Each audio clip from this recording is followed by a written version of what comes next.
Magandang gabi po, Ansel. Ako si Carl Benedict Francisco. Pwede po ba kayo magpakilala? Ako po si Konsehal Elmer Alulud. Meron po ako nakahandang mga tanong dito para po sa inyong negosyo. Okay.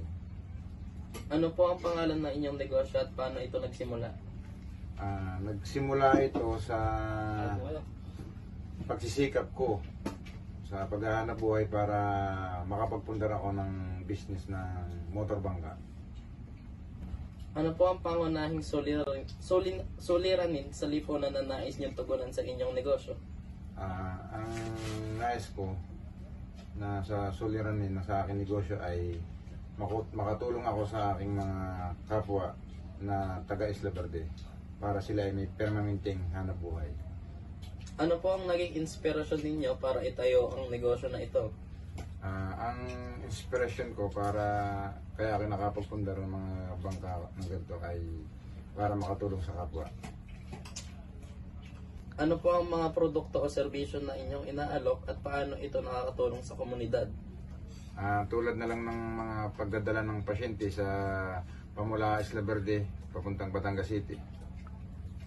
Paano ninyo tinitiyak na may kita pa rin ang inyong negosyo habang tumutulong sa iba?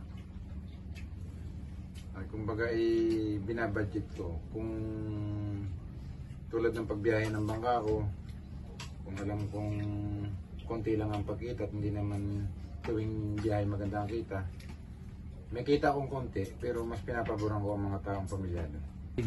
Ano po ang mga pinakamalaking hamon na inyong hinarap bilang isang negosyante po? Tulad na lang ito, may bagyo, tatago ang bangka. Yan ang pinaka matinding Nawawalan ng biyahe. nawawalan ng biyahe, nawawalan ng pagkita.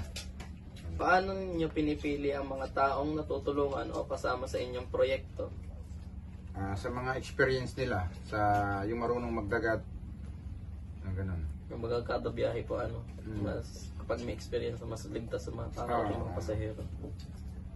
Anong klaseng pagbabago ang nakita o naramdaman ninyo sa komunidad mula nung nagsimula kayo?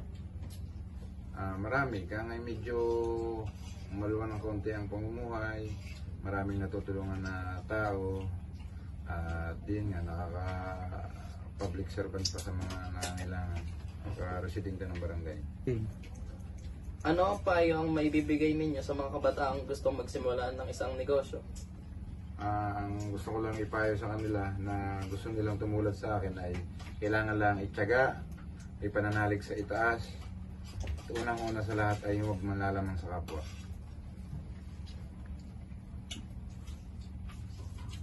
Ano po ang mga plano ninyo para sa inyong negosyo sa susunod na 5 taon?